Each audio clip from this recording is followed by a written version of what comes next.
విజయవాడ జక్కంపూడిలో మంత్రి డోలా బాల వీరాంజనేయ స్వామి పర్యటించారు. వరద బాధితులకు వైద్యం అందిస్తున్న వైద్య శిబిరాలను మంత్రి పరిశీలించారు.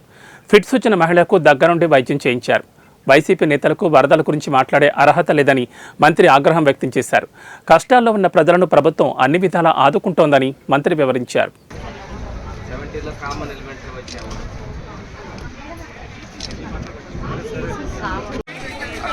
అకాలంగా వరదలు వచ్చాయి. మా ముఖ్యమంత్రి కలెక్టరేట్లో ఉండి రివ్యూ చేస్తూ ఉన్నారు, సమీక్ష చేస్తూ ఉన్నారు, ఎప్పటికప్పుడు ప్రజలకి ఆసనాహం అందిస్తూ ఉన్నారు.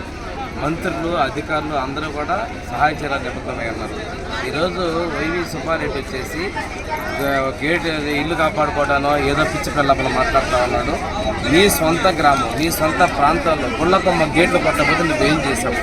3 ఏళ్ళైనా నువ్వు గేట్లు పెట్టే పరిస్థితి లేదు. ఈ ప్రభుత్వంలో ఇవన్నీ కూడా చేసి అరాచకాలు చేసి ఈరోజు అక్కామరేషన్ మాట్లాడుతున్నారు. నిన్న అరెస్ట్ అయినటువంటి మాజీ ఎంపీ కావచ్చు, వాళ్ళందరూ ఒప్పుకున్నారు. మేము వచ్చామనే విషయాన్ని ఒప్పుకున్నారు. వాస్తవాలు ప్రజల్ని మభ్యపెట్టాడు ప్రయత్నాలు చేయకండి. కష్టకాలంలో చేత అయితే ప్రజలకి అండగా ఉండండి తప్పితే ప్రభుత్వం బురద వేయొద్దు. మీ ప్రాంతంలో పట్టబోయే గేట్లు పెట్టలేని వ్యక్తి కూడా మా మీద వరద గురించి మాట్లాడే అర్హత నీకు లేదు సుబ్బారెడ్డి. దయచేసి ప్రజలు భయభ్రాంతులకు గురి చేయొద్దు.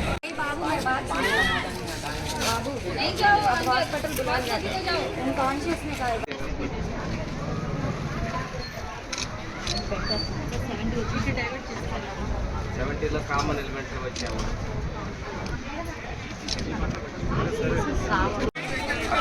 అకాలంగా